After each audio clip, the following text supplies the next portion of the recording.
Hey guys, ಎಲ್ರಿಗೂ ನಮಸ್ಕಾರ. Welcome back to Sagar stories. Wow, ಇಂಡಿಯಾದ ಸ್ಟ್ರಾಂಗೆಸ್ಟ್ ಬಲಿಷ್ಠ ಪ್ಲೇಯಿಂಗ್ 11 ನೋಡುವಂಥ ಸಮಯ. 15 ಯಾರು 4 ಜನ ಈಚೆಗಡೆ ಕುತ್ಕೊಂತಾರಲ್ಲ, 11 ಯಾವ ಥರ ಫ್ರೇಮ್ ಮಾಡ್ಬೋದು ನಮ್ಮ ಟೀಮ್ ಇಂಡಿಯಾ. ನೀವು ಕಾಮೆಂಟ್ ಸೆಕ್ಷನಲ್ಲಿ ಹಾಕ್ತಿರ ಗೊತ್ತು. ನಿಮ್ಮ ವಿವೇಚನೆಗೆ ತಕ್ಕನಂಗೆ ಅಡ್ಜಸ್ಟ್ ಮಾಡ್ಕೊಂಡೆ ಕಾಮೆಂಟ್ ಸೆಕ್ಷನಲ್ಲಿ ಹಾಕಿ ನಿಮ್ಮ 11 ಸ್ಟ್ರಾಂಗೆಸ್ಟ್ 11 ಯಾವ ಥರ ಇರಬೇಕು ಅಂತ. ಸೊ ಸ್ಕ್ವಾಡ್ನ ಡಿಸ್ಪ್ಲೇ ಮಾಡ್ತಾ ಇದ್ದೀನಿ, ನೋಡ್ತಾ ಇರ್ಬೋದು. ನನ್ನ ಪ್ರಕಾರ ಹಿಂಗಿರುತ್ತೆ ಗುರು ಪ್ಲೇಯಿಂಗ್ 11. ನಿಮ್ಮ ಪ್ರಕಾರ ಬೇರೆ ಇರ್ಬೋದು, ಬಟ್ ನನ್ನ ಪ್ರಕಾರ ಹಿಂಗಿರುತ್ತೆ. ಅಭಿಷೇಕ್ ಶರ್ಮಾ ಜೊತೆಗೆ ಸಂಜು ಸ್ಯಾಮ್ಸನ್ ಓಪನ್ ಮಾಡುವಂಥ ಸಾಧ್ಯತೆ ಜಾಸ್ತಿ ಇದೆ. ಯಾಕಂದರೆ ಅಭಿಷೇಕ್ ಶರ್ಮಾ ಜೊತೆಗೆ ಸಂಜು ಸ್ಯಾಮ್ಸನ್ ಇಬ್ಬರು ಆಡಿದಾಗ ಓಪನಿಂಗ್ ಪರಲ್ಲಿ ಸಖತ್ತಾಗೇನೆ ಸೌಂಡ್ ಮಾಡಿದ್ರೆ T20s ಅಂತ ಬಂದಾಗ. ಸಂಜು ಸ್ಯಾಮ್ಸನ್ ಬೇರೆ ರೀಸೆಂಟ್ ಆಗಂತೂ ಸಿಕ್ಕಾಪಟ್ಟೆ ಸಖತ್ತಾಗಿ ಕಾಣಿಸ್ಕೊಂಡಿದ್ರೆ ಮಲ್ಟಿಪಲ್ ಸೆಂಚುರೀಸ್ಗಳನ್ನೆಲ್ಲ ಹೊಡೆದ್ಬಿಟ್ಟು ಅವ್ರನ್ನ ಓಪನಿಂಗ್ ಸ್ಟಾರ್ಟಿಂದ ಇಲ್ಲಿ ಮಿಡ್ಲ್ ಆರ್ಡರ್ ತಳ್ತಾರೆ ಅಂದರೆ ಅದಕ್ಕಿಂತ ಒಂದು ಮುಟ್ಟಾಳ್ತನ, ಅದಕ್ಕಿಂತ ಒಂದು ದಡ್ಡತನ ಇನ್ನೂ ಒಂದು ಇರೋದಿಲ್ಲ. ಸಂಜು ಸ್ಯಾಮ್ಸನ್ ಅವ್ರನ್ನಂತೂ ವೇರಿ ಮಾಡೋದೇ ಇಲ್ಲ. ಅಭಿಷೇಕ್ ಶರ್ಮಾನ ವೇರಿ ಮಾಡ್ತಾರೆ ಅಂತ ಕೇಳಿದ್ರೆ ಅಭಿಷೇಕ್ ಶರ್ಮಾನಂತೂ ವೇರಿ ಮಾಡೋಂಥ ಚಾನ್ಸೇ ಇಲ್ಲ. ಯಾಕಂದರೆ ಅವ್ರು ಬೈ ಡಿಫಾಲ್ಟ್ ಆಗಿ ಓಪನರಲ್ಲೇ ಆಡ್ತಾರೆ, ಎಲ್ಲ ಕಡೆನೂ ಕೂಡ ಓಪನಿಂಗಲ್ಲೇ ಆಡಿರೋದು. ಇನ್ನು ಸಂಜು ಸ್ಯಾಮ್ಸನ್ ಮೇಲೆ ಕೆಳಗೆ ಎಲ್ಲ ಆಡಿದ್ದಾರೆ, ಫ್ಲೋಟರ್ ಥರ ಎಲ್ಲ ಆಡಿದ್ದಾರೆ. ಬಟ್ ಇವರಿಬ್ಬರು ಕೂಡ ಓಪನಿಂಗ್ ಸ್ಟಾರ್ಟ್ ಇಳಿಸ್ತಾರೆ. ಶುಭ್ಮನ್ ಗಿಲ್ ಅಟ್ ನಂಬರ್ 3 ಅಂತ ಅನ್ನಿಸ್ತಾ ಇದೆ. ಆ್ಯಂಡ್ ಪಕ್ಕ ಆಡಿಸ್ಲೇಬೇಕು ಶುಭ್ಮನ್ ಗಿಲ್, ಯಾಕೆಂದರೆ ವೈಸ್ ಕ್ಯಾಪ್ಟನ್ಸಿನ ಕೊಟ್ಬಿಟ್ಟಿದ್ರೆ, ವೈಸ್ ಕ್ಯಾಪ್ಟನ್ಸ್ನ ಕೂಡಿಸ್ಬಿಡ್ತು ಅಂತಂದರೆ ಅದಕ್ಕಿಂತ ಒಂದು ಅಜೀಬ್ ಆಗೋವಂಥದ್ದು ಇನ್ನೂ ಒಂದಿಲ್ಲ. ಅದರಿಂದ ಇವರಂತೂ ಖಂಡಿತ ನಂಬರ್ 3 ಆಡಿದ್ರೆ. ವಿರಾಟ್ ಕೊಹ್ಲಿ ಅವರ ಪೊಸಿಷನ್ ಇದೆ, ಅದನ್ನು ಇಲ್ಲಿ ಫಿಲ್ ಮಾಡ್ತಾ ಇದ್ದಾರೆ.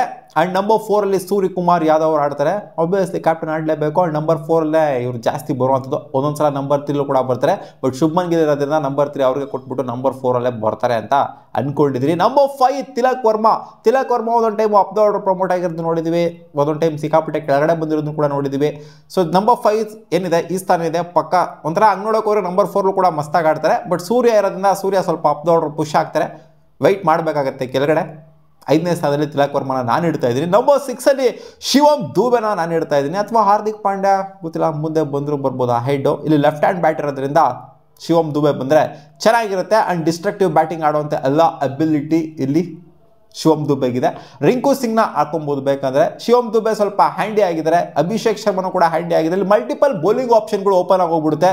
ಅಭಿಷೇಕ್ ಶರ್ಮನ ಹಾಕೊಂಡ್ರೆ ಶಿವಮ್ ದುಬೆನ ಹಾಕೋದ್ರಿಂದ ಅದೇ ಏನಾದರೂ ಇಲ್ಲಿ ಶಿವಮ್ ದುಬೆ ಬದಲಾಗಿ ರಿಂಕು ಸಿಂಗ್ನ ಹಾಕಂತು ಅಂತಂದರೆ ಒಂಥರ ಸೀಮಿತವಾಗೋಗ್ಬಿಡುತ್ತೆ, ಬ್ಯಾಟಿಂಗಿಗೆ ಮಾತ್ರ ಸೀಮಿತವಾಗ್ಬಿಡುತ್ತೆ. ಅದರಿಂದ ಇಲ್ಲಿ ಬೌಲಿಂಗ್ ಕೂಡ ಹಾಕುವಂಥ ಅಬಿಲಿಟಿ ಇರೋದ್ರಿಂದ, ಬೌಲಿಂಗ್ ಆಪ್ಷನ್ಸ್ಗಳು ಓಪನ್ ಆಗಿರೋದ್ರಿಂದ, ಜೊತೆಗೆ ಎಕ್ಸ್ಟ್ರಾರ್ಡಿನರಿ ಫಿನಿಶಿಂಗ್ ಕೆಪಬಿಲಿಟಿ ಇರೋದ್ರಿಂದ ರಿಂಕು ಸಿಂಗ್ ಇಲ್ಲ ಅಂತಲ್ಲ, ಬಟ್ ಕಂಪೇರ್ ಮಾಡ್ತು ಅಂದರೆ ಚೆನ್ನಾಗಿ ಕಾಣಿಸ್ಕೊಂಡಿದ್ರು ದುಬೆ ಅವರು. ಅದರಿಂದ ದುಬೆ ಅವ್ರನ್ನ ಆಡಿಸ್ತಾ ಇದ್ದೀನಿ. ನಂಬರ್ 7 ಹಾರ್ದಿಕ್ ಪಾಂಡ್ಯ ಬರ್ತಾರೆ. ಗೊತ್ತಿಲ್ಲ, ಮೇಲ್ಗಡೆ ಅಪ್ ದ ಆರ್ಡರ್ ಪ್ರಮೋಟ್ ಆದರೂ ಆಗ್ತಾರೆ ಒಂದೊಂದು ಟೈಮು, ನಂಬರ್ 5 ಬಂದರೂ ಬರ್ತಾರೆ ಒಂದೊಂದು ಟೈಮು, ನಂಬರ್ 7 ಬಂದರೂ ಬರ್ತಾರೆ ಒಂದೊಂದು ಟೈಮ್. ಒಟ್ಟಲ್ಲಿ ಹಾರ್ದಿಕ್ ಪಾಂಡ್ಯ ಅಂತೂ ಒಂದು ಬಿಗ್ ಅಸೆಟ್ ಇದ್ದಂಗೆ ನಮ್ಮ ಟೀಮ್ ಇಂಡಿಯಾಗೆ.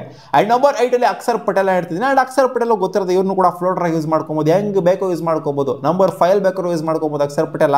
ನಂಬರ್ 3 ನಂಬರ್ 4 ಬೇಕಾದ್ರೂ ಯೂಸ್ ಮಾಡ್ಕೊಬೋದು. ಅಂಥ ಪ್ಲೇಯರ್ ಅಕ್ಷರ್ ಪಟೇಲು. ಒಳ್ಳೆ ಕ್ವಾಲಿಟಿನ ತೊಗೊಂಬಂದು ಕೊಡ್ತಾರೆ. ನಂಬರ್ 8 ಅಲಚ್ಚಾಗಿರೋಂಥ ಬಿಂದಾಸ್ ಬ್ಯಾಟಿಂಗ್ ಯೂನಿಟ್ನ ನಾನು ರೆಡಿ ಮಾಡಿರೋದು. ನಂಬರ್ 9 ಕುಲ್ದೀಪ್ ಯಾದವ್ ಬರ್ತಾರೆ, ಅಥವಾ ವರುಣ್ ಚಕ್ರವರ್ತಿ ಅವ್ರನ್ನ ಆಡಿಸ್ಬೋದು. ಇಬ್ಬರಲ್ಲಿ ಒಬ್ಬರು ಸ್ಪಿನ್ನರ್ಸ್ನ ಆಡಿಸ್ತು ಅಂದರೆ ಚೆನ್ನಾಗಿರುತ್ತೆ. ಇಲ್ಲಿ ಅಕ್ಷರ್ ಪಟೇಲ್ ಕೂಡ ಸ್ಪಿನ್ ಹಾಕೋದ್ರಿಂದ ಬೌಲಿಂಗ್ ಆಪ್ಷನ್ಸ್ಗಳು, ಇಲ್ಲಿ ಅಭಿಷೇಕ್ ಶರ್ಮಾ ಕೂಡ ಸ್ಪಿನ್ ಹಾಕೋದ್ರಿಂದ ಮಲ್ಟಿಪಲ್ ಬೌಲಿಂಗ್ ಆಪ್ಷನ್ಸ್ಗಳು ನಮಗೆ ಓಪನ್ ಅಪ್ ಆಗುತ್ತೆ. ಆದ್ದರಿಂದ ಇಲ್ಲಿ ಇಬ್ಬರು ಸ್ಪಿನ್ನರ್ಸ್ನ ಆಡಿಸ್ತು ಅಂತಂದರೆ ವಿಕೆಟರ್ ಸೂಟಬಲ್ ಇದೆ ಆ ಕಂಡೀಷನ್ಗೆ ಅಂತಂದರೆ, ಸ್ಪಿನ್ಗೆ ಅಸಿಸ್ಟ್ ಜಾಸ್ತಿ ಇದೆ ಅಂತಂದರೆ ಇಬ್ಬರೂ ಬೇಕಾದ್ರೆ ಆಡಿಸ್ಲಿ. ಇಲ್ಲ ಅಂತ ಅಂದರೆ ಇಲ್ಲಿ ಒಬ್ಬರು ಸ್ಪಿನ್ನರ್ ಜೊತೆಗೆ ಹೋಗಬೇಕಾಗುತ್ತೆ, ಇದರ್ ಕುಲ್ದೀಪ್ ಯಾದವ್ ಆರ್ ವರುಣ್ ಚಕ್ರವರ್ತಿ ಮಸ್ತಾಗಿ ಕಾಣಿಸ್ಕೊಂಡಿದ್ರೆ ಇಂಡಿಯಾಗೆ ಆಡಿದಾಗೆಲ್ಲ. ಸೊ ನೋಡೋಣ ಇವರಿಬ್ಬರಲ್ಲಿ ಯಾರನ್ನ ಆಡಿಸ್ತಾರೆ ಅಂತ. ಬಟ್ ಸೀನಿಯಾರಿಟಿ ಅಂತ ಬಂದಾಗ ಖಂಡಿತ ಕುಲ್ದೀಪ್ ಯಾದವ್ ಅಂತೂ ಮುಂದೆ ಇದ್ದೇ ಇರ್ತಾರೆ. ಆ್ಯಂಡ್ ಬುಮ್ರಾ ಅಂತೂ 100% ಆಡ್ತಾರೆ. ಇವ್ರ ಜೊತೆಗೆ Harshdeep Singh right hand left hand ಕಾಂಬಿನೇಷನಲ್ಲಿ ವರ್ಕೌಟ್ ಮಾಡೋದಕ್ಕೆ ರೆಡಿಯಾಗಿರ್ತಾರೆ. ಹರ್ಷಿತ್ ರಾಣಾ ಇಲ್ಲಿ ವೆಯ್ಟ್ ಮಾಡಬೇಕಾಗುತ್ತೆ ಅಂತ ನಾನು ಅಂದ್ಕೊಂಡಿದ್ದೀನಿ. ಯಾಕಂದರೆ ಇಲ್ಲಿ ಹಾರ್ದಿಕ್ ಪಾಂಡ್ಯನೂ ಕೂಡ ಬೌಲಿಂಗ್ ಹಾಕೋದ್ರಿಂದ, ಫಾಸ್ಟ್ ಬೌಲಿಂಗ್ ಹಾಕೋದ್ರಿಂದ, ದುಬೆನೂ ಕೂಡ ಹಾಕೋದ್ರಿಂದ ಇಲ್ಲಿ 4 ಬೌಲಿಂಗ್ ಆಪ್ಷನ್ಸ್ಗಳು ನಮಗೆ ಆಗೋಗ್ಬಿಡ್ತು. ಜೊತೆಗೆ ಸ್ಪಿನ್ ಆಪ್ಷನ್ಸ್ ಅಂತ ಬಂದಾಗ ಅಭಿಷೇಕ್ ಶರ್ಮಾ, ಅಕ್ಷರ್ ಪಟೇಲ್ ಜೊತೆಗೆ ಕುಲ್ದೀಪ್ ಯಾದವ್ 3 ಸ್ಪಿನ್ ಆಪ್ಷನ್ಸ್ ಆಯಿತು. 4 ಫಾಸ್ಟ್ ಬೌಲಿಂಗ್ ಆಪ್ಷನ್ನು ಜೊತೆಗೆ 3 ಸ್ಪಿನ್ ಆಪ್ಷನ್ನು ಎಲ್ಲ ಸೇರ್ತೊಂಡ್ರೆ 7 ಬೌಲಿಂಗ್ ಆಪ್ಷನ್ ಆಯಿತು. ಸೊ ಇದಕ್ಕಿಂತ ಒಂದು ಕಾಂಬಿನೇಷನ್ ಹಂಗೂ ಬೇಕು ಅಂದರೆ ಗಿಲ್ಲು ಕೂಡ ಬೌಲಿಂಗ್ ಹಾಕ್ತಾರೆ, ಸೂರ್ಯಕುಮಾರ್ ಯಾದವ್ ಕೂಡ ಬೌಲಿಂಗ್ ಹಾಕ್ತಾರೆ. ಹಂಗೂ ಬೇಕು ಅಂತಂದರೆ ಎಬಿಲಿಟಿ ಇದೆ ಅಂತ ಹೇಳ್ತೀನಿ. ತಿಲಕ್ ವರ್ಮನೂ ಕೂಡ ಹಾಕ್ಬಿಡ್ತಾರೆ ಹೋಯ್ತು ಅಂತಂದರೆ, ಸ್ಪಿನ್ ಹಾಕುವಂಥ ಎಬಿಲಿಟಿ ಇದೆ. ಒಟ್ಟಲ್ಲಿ ಬೌಲಿಂಗ್ ಕಾಂಬಿನೇಷನ್ ಅಂತ ಬಂದಾಗ ಸುಮಾರು ಬೌಲಿಂಗ್ ಕಾಂಬಿನೇಷನ್ನ ಬೇಕಾದ್ರೆ ವರ್ಕೌಟ್ ಮಾಡ್ಬೋದು. ಇವರು ಬೌಲಿಂಗ್ ಮಾಡೋದೇ ಇಲ್ಲ ಅನ್ನೋ ಥರ ಇರುವಂಥ ಪ್ಲೇಯರ್ಗಳು ತೀರಾ ಕಮ್ಮಿ ಈ ಒಂದು ಇಂಡಿಯನ್ ಟೀಮಲ್ಲಿ. ಸ್ಯಾಮ್ಸನ್ನ ಬಿಟ್ಬಿಡ್ಬೋದು ನೀವು. ಸ್ಯಾಮ್ಸನ್ನ ಅಲ್ಲಿ ಬಿಡ್ತು ಅಂತಂದರೆ ಇನ್ನೆಲ್ಲರೂ ಕೂಡ ಬೌಲಿಂಗ್ ಹಾಕುವಂಥ ಅಬಿಲಿಟಿ ಇರೋವಂಥ ಪ್ಲೇಯರ್ಸ್ಗಳೇನೆ. ಸೊ 10 ಜನ ಬೌಲಿಂಗ್ ಹಾಕುವಂಥ ಕೇಪಬಿಲಿಟಿ ಅಂತೂ ಇದೆ.